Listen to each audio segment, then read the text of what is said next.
नमस्कार। विधि विधान में आपका स्वागत है। मैं हूं आपके साथ ऋषि और आज मैं बात कर रहा हूं कैकेयी के उस त्याग के बारे में जिसके बारे में शायद ही आपको पता होगा। आज आपको एक ऐसी कहानी सुनाने जा रहा हूं जो आपको यकीन दिलाएगी कि कभी कभी हमारा अज्ञान किसी खास व्यक्ति के लिए नफरत या प्यार पैदा कर सकता है, लेकिन उसकी असलियत कुछ और ही होती है। तो आज ये कहानी कैकेयी की उस असलियत को बताने जा रही है जिससे आप कैकेयी का सम्मान करने लगेंगे। एक बार युद्ध में राजा दशरथ का मुकाबला बाली से हो गया। राजा दशरथ की तीनों रानियों में से कैकेयी अस्त्र शस्त्र और रथ चलाने में पारंगत थी, इसलिए कई बार युद्ध में वो दशरथ जी के साथ ही जाया करती थी। जब बाली और राजा दशरथ की भिड़ंत हुई उस समय भी संयोगवश कैकेयी साथ में ही थी।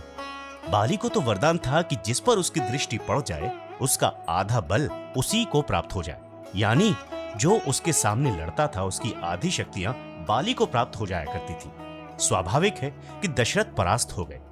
बाली ने दशरथ के सामने शर्त रखी कि पराजय के मोल स्वरूप या तो अपनी रानी कैकेयी को छोड़ जाओ या फिर रघुकुल की शान अपना मुकुट छोड़ कर जाओ। दशरथ जी ने मुकुट बाली के पास रखकर छोड़ दिया और कैकेयी को लेकर वापस चले आए।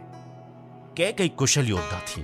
किसी भी वीर योद्धा को यह कैसे सुहाता कि राजा को अपना मुकुट छोड़कर आना पड़े।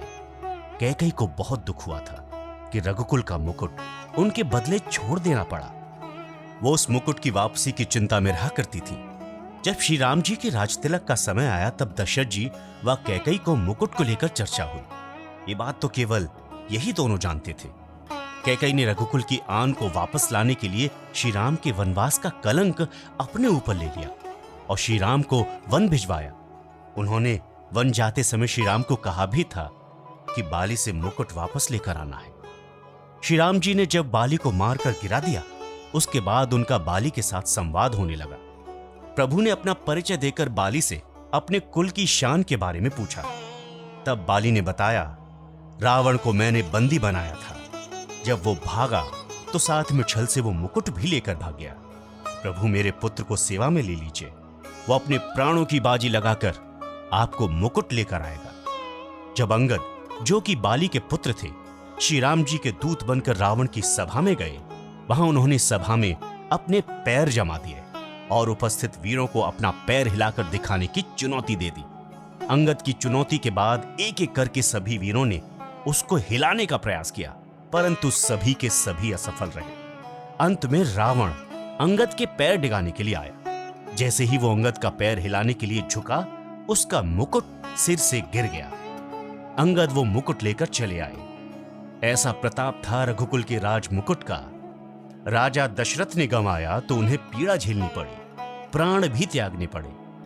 बाली के पास से जब रावण लेकर भागा तो उसके भी प्राण गए। रावण से अंगद लेकर आए तो रावण को भी काल का मुंह देखना पड़ा, परंतु कैकेयी जी के कारण रघुकुल की आन बच गई। यदि कैकेयी श्री राम को वनवास ना भेजती तो रघुकुल का सौभाग्य वापस ना लौटता।